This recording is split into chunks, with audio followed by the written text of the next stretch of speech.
Hi everyone, my name's Andy Thompson. I'm the CTO at Luminary in Melbourne, Australia. I've been an Xperience MVP since about 2015. I've been working with Kentico Xperience, or Kentico CMS as it used to be called, for a lot longer than that, since about version 3.1A in 2008, which means I've also performed an absolutely shocking number of upgrades on Kentico websites. And I've also performed a lot of absolutely shocking karaoke, if you know me personally. Today, I'm going to be talking to you about upgrading Kentico Xperience. So I'm going to cover a few topics. Firstly, what's the point of upgrading? Why do people upgrade? What's involved in an upgrade? When you get to certain points, have you hit a dead end in your upgrade path? And then the big question for this conference, I think, what does it look like to migrate or upgrade and get yourself onto Xperience by Kentico, the next generation platform? And finally, I'll try to answer the extremely difficult question, considering I have no idea who's watching this. What should I do? So first, I'll answer the difficult question, what's the point of upgrading? This is a tough question that we genuinely face on a regular basis out in the real client-facing world as an agency. Why should I invest in this upgrade? Customers don't typically upgrade a major implementation of a DXP just because a new version has come out. They're typically much more conservative than that. That would take time and money, and they need a balance. Of course, there's plenty of people such as the Xperience MVPs and other tech enthusiasts who might upgrade straight away, but that's because we're nerds and we actually enjoy that kind of torture. So why do customers choose to upgrade? There's a bit of a pattern here, but I'll go through some of the bigger reasons we usually see. First of all, that there are desirable features that are worth the cost of upgrading. So if they're going to spend time and money on that upgrade, are they going to get a return for that? A second reason we often see is that they're already going to be doing some major work on their website. So they're going to be designing or making significant functionality changes that are already going to need a lot of work. And therefore, that reduces the relative cost of the upgrade because they may as well do it at the same time if they're already touching all the code. Another one, and this is less of a positive one, but it's still pretty popular, is that they've fallen far enough behind in their versions that they're no longer supported by the vendor. The reason they would do it in that place, they might be happy with their website. However, they want to reduce the risk of staying on that platform, not having security updates, bug fixes, patches, because that represents a risk of incurring costs in the future that they would like to avoid. And finally, simply to fix a bug that they know about, apply a hotfix or a security update. Or of course, there's the other example, if it's free or automatic, because in the case of SaaS, which you've been hearing a lot about today, there's a big pattern here. Basically, companies will only run that upgrade. This is, profit-driven companies or money-conscious companies because it's worth their investment. It shouldn't be a surprise because it's the same reason they do everything else too. And if it's not worth their investment, they don't. It's a very difficult sell. So now I just want to talk about why upgrades are such a big deal. What's in an upgrade? Like Kentico software typically provide a really well-tested upgrade package. So why are they so complex and difficult? The answer is because we build complex and difficult projects. If we were all just running the Dancing Goat demo site with some images replaced, upgrades wouldn't be a big deal at all. But unfortunately, that's not the case. First of all, not all upgrades are created equal. I'm sure some people remember some upgrades going smoothly and some taking a bit more effort. There's also many parts to upgrade. Sometimes you may need to upgrade your actual implementation of the website on the front end. Sometimes it's more upgrading the CMS admin. Sometimes you might need to make content changes. We all remember things like the page builder coming in. You might have needed to actually change around some pages, or when personalization features were introduced into Kentico EMS such a long time ago, you needed to make changes to actually take advantage of them. Also, there's your customizations that you've made, custom modules, custom tables, all that sort of stuff in the CMS, and your integrations with third-party systems. Even if they don't specifically need to be changed, they may need to be tested, run through QA, all that stuff. Also, you might need to do multiple upgrades. You might need to go from version 9 to 10 to 11 to 12. And of course, in many changes, the dreaded breaking changes. Breaking changes sounds really bad, but I think it's important to remember they call them breaking changes, not because stuff is definitely always going to break or because they're going to break your website. It's just because they have the potential to break things. And it's actually fine. You should expect breaking changes because that's why the version number changed. If they didn't have any breaking changes, it would just be a hotfix. It would just be an update. Some breaking changes are definitely worse than others. Different implementations may be affected by breaking changes. Others might. Maybe it might only break commerce functionality, maybe others.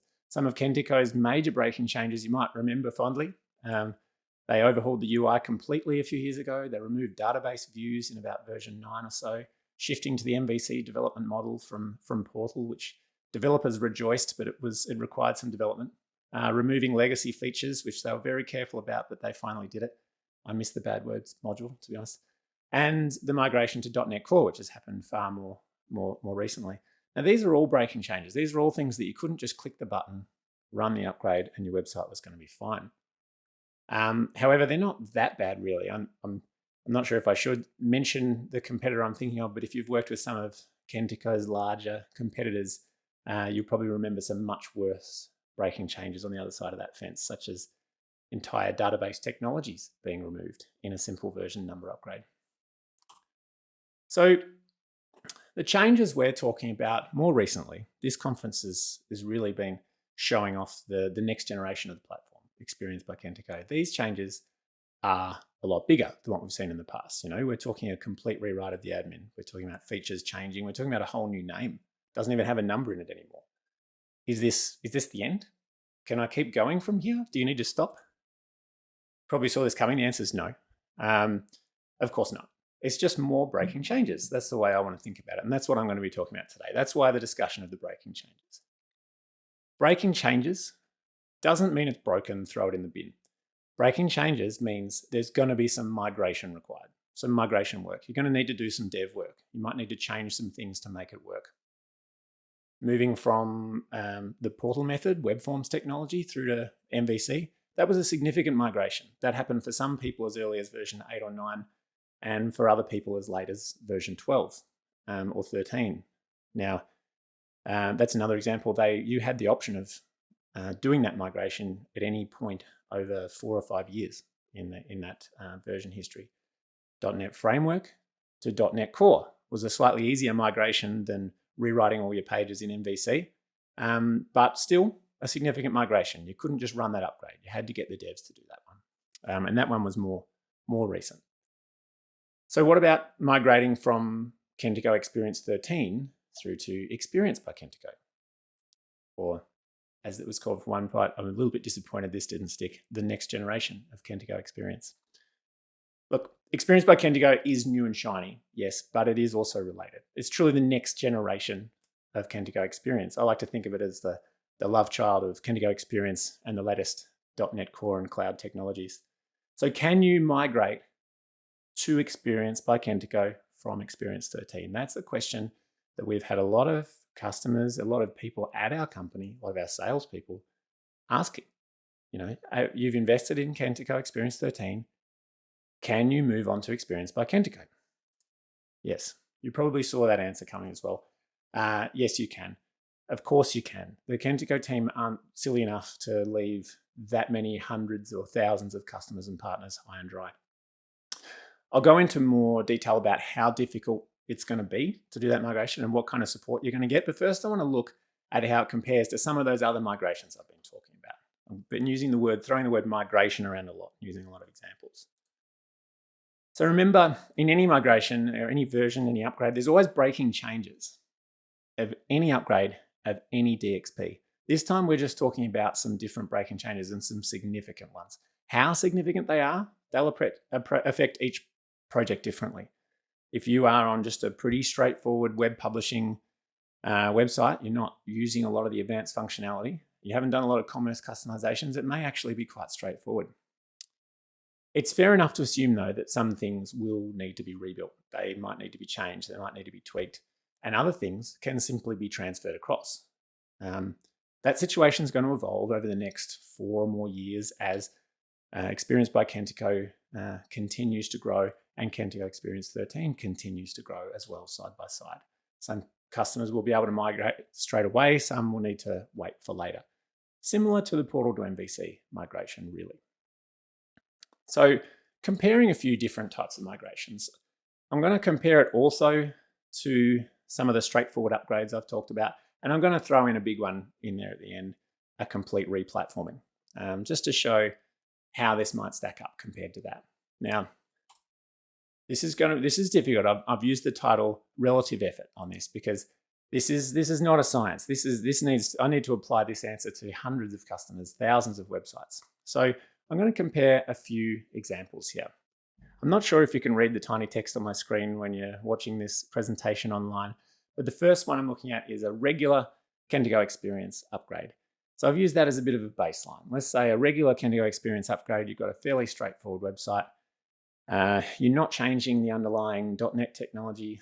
You're not converting from portal to MVC. You're just upgrading. Say you're upgrading from version 12 to version 13. Let's just say the effort of upgrading the admin, the CMS, the effort of upgrading your front-end website, the effort of content migrations and integrations, let's set that at a baseline of around one little colored block. Let's look at one that people here might have been familiar with if they've been on the platform for a while, migrating from portal to MVC. The admin going to require a little bit more in there. The page tab and the design tab are gone. Some of your customizations might need to be reworked. The biggest effort here is you're going to need to rewrite all your templates on the front end, or your widgets, or your web parts become widgets, everything. So you can see there, significantly more effort. Your content may need to change as well because you're probably going to use the page builder. And your integrations might need a little bit of work, but typically not that much more than another regular upgrade would have been. Let's look at another one, the more recent framework to core migration. Still some work involved, some more work on the front end because you need to actually change the technology driving the website, but you're not going to need to rebuild all of your views, all of your templates, all of your widgets. Your integrations might need some work because you're on a different .NET technology, but typically the admin was almost unchanged and your content should carry through largely. Now, let's look at the big one. Xperience 13 to Xperience by Kentico migration. What I've shown here, it is significantly more than a regular Xperience upgrade. It's probably slightly more than a portal to MVC migration as well. Having said that, the website component of it, if you've got a very complex website, might not be so bad. That's the green one you're seeing there, the second one along from the left. It's mostly going to be, there's going to be a fair bit of content migration work, a fair bit of admin migration work. You're going to need to rework your integrations. But let's look at, from our experience or my experience, let's talk about competing CMS. I'll make one up out of nowhere. Let's just call it Site CMS, which may ring a few bells to people. This is a regular, straightforward Site CMS upgrade. Typically a lot of breaking changes, a lot of infrastructure to deal with, a lot of reworking. This, in our experience, I see this being fairly similar. The admin is going to need a lot of work. Maybe you won't need to do quite as much work around the content and integrations, but it's still going to be significant. And then let's look at the big whammy. What if you were to migrate from Xperience 13 through to Site CMS? And trust me, we've done a few of these. This is the big comparison I want you to be looking at. Yes, the one in the middle here, Xperience 13 to Xperience by Kentico, is bigger than a regular Xperience upgrade, but is significantly less than migrating to another platform. I'm going to explain why. So I don't just expect you to see some pretty pictures and believe me.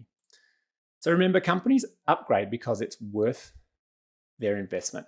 So when they're comparing those charts, and we often have to do this, we often have to advise people, should I upgrade, should I rebuild, or should I re-platform? What they need to know is what's the return on their investment going to be. So re-platforming completely, it's going to cost a lot, and it's unclear what your return is going to be. A migration, which is what we're talking about, is going to cost more than a simple upgrade, but you know what you're getting. You know what you're getting, and there's a very clear path. You're not rebuilding everything, you are migrating across. You've got a very clear known path. A simple upgrade costs much less, but obviously there's a less return than moving to a next generation of a platform. So what I'm saying here is that a migration to Xperience by Kentico gives you that known value of a full re-platforming. You know what you're getting new, you know what at least all the huge benefits are for that medium level investment of a supported migration on a familiar platform with a familiar vendor. Why is migrating so much easier than re-platforming? Why am I saying this? Why am I saying that migrating to Xperience 13 is going to be easier than re-platforming completely to something like a fictional site CMS? How can we know that? Well, there's quite a few answers, and I'm hoping the other presentations from the Xperience team will have convinced you of this already. But you're migrating to the next generation of the same platform. This has the DNA of Kentico software in it that have been around for well over a decade, possibly closer to 2 decades. It's the same team, same dream. They're aiming for the same objectives. They just have a new engine, a new shiny new engine, cloud engine. The MVPs, trust me, have been evaluating this for over a year already. We've been giving them feedback. About a year ago, I was testing deployments into the cloud platform. Like this thing, they've already done multiple releases. This thing is a known quantity already. In fact, I believe you can talk to them about even getting on board nowish. Kentico Xperience, the team, they're going to provide a well-supported migration path. I know they've been sharing that with us as well, getting feedback. We've been helping let them know that it's going to be satisfactory for us. And they're also going to provide an open source migration toolkit of tools. You don't get that moving from one platform for another. This is moving from the same platform to the next generation of the same platform. The other benefit of this is you're not going to be rushed. You don't have to move. You can choose when to make this switch. You can upgrade or migrate to Xperience by Kentico anytime in the next at least 4 years, probably more. So at least 4 years, they've committed to saying they're going to keep developing both versions side by side. I've never seen another vendor do that. I've seen vendors put out a platform with major breaking changes, but they don't say, but it's okay, we'll maintain version 7 and version 8 side by side for the next 4 years. I haven't seen that happen. So this is amazing support. They're going to continue supporting Kentico Xperience 13 and Xperience by Kentico. They're actually going to keep releasing features for both side by side. And the real kicker at the end, there's a huge Kentico Xperience community, including people like me, your MVPs and your partners and all the tech enthusiasts around the world doing exactly the same thing over the next few years. So this is going to be a well-worn path. So let's answer the burning question, the hardest question. What should you do? I think Kentico's software have given you options around this too, but here's my view in a nutshell. Right now, you should just upgrade or make those smaller migrations as far as you can until you're ready. So if you're still on Portal, that's fine. Upgrade to version 12 Service Pack. That'll give you another couple of years of support. But seriously consider maybe migrating to something newer because that's been out for a while. If you're on the MVC technology, that's great. Just move to the latest version, 13. That's still their flagship product. Get on .NET 6, which is the latest version of the underlying .NET, and you've got at least 4 more years of support. Then, when you're ready, and you can keep reevaluating this, talk to your partner, then migrate to Xperience by Kentico. It'll be very, very clear. You will see all these other people doing it. There'll be plenty of experience out there. If you're ready right now, of course, check out the Xperience Adopters program, but that's the brave new world of jumping straight on board. Now, I'm running out of time, so I better jump to this slide where I say thank you very much. I hope I've been helpful today. Please find me. Please give me your questions, give me your advice, give me your overwhelmingly positive feedback. There you can see I'm on Twitter, an email, or you can join the Xperience Community Slack team or read my blog. Thank you very much. I'm Andy. See you later.